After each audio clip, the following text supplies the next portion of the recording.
คนจะมีบนปัจจัยไปเจ้าคนนั้นจะเดินพุทธคุณธรรมคุณสัพคนได้แก่หสถานเรือนจานบันทองที่นี่คือบอกสิงทวาแก่แก่องค์พระ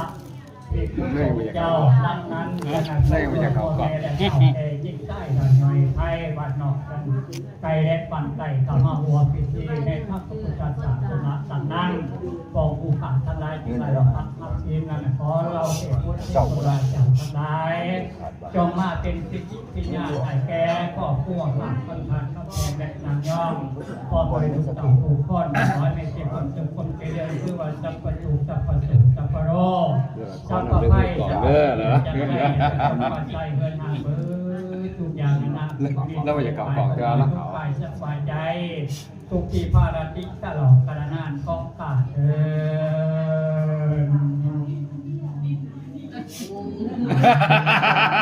มีเสียงของอีก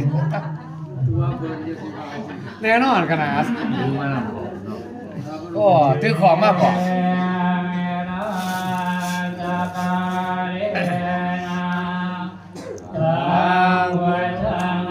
ปิปุสยามาสัมมาสัมพุทโธภะคะวา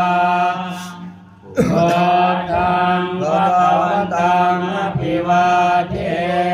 มิเยนะสัตตาเรนะสัทธะมะภิปุสยามา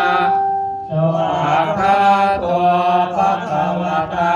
ธัมโมธัมมังนัมสสา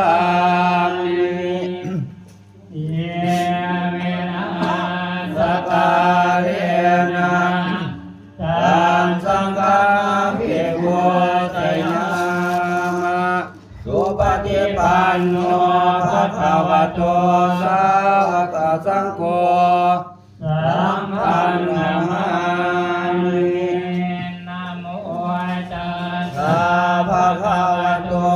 อะระหะโตสัมมาสัมพุทธัสสะนะโมตัสสะภะคะวะโตอะระหะโตสัมมาสัมพุทธัสสะนะโมตัสสะภะคะวะโตอะระหะโตสัมมาสัมพุทธัสสะ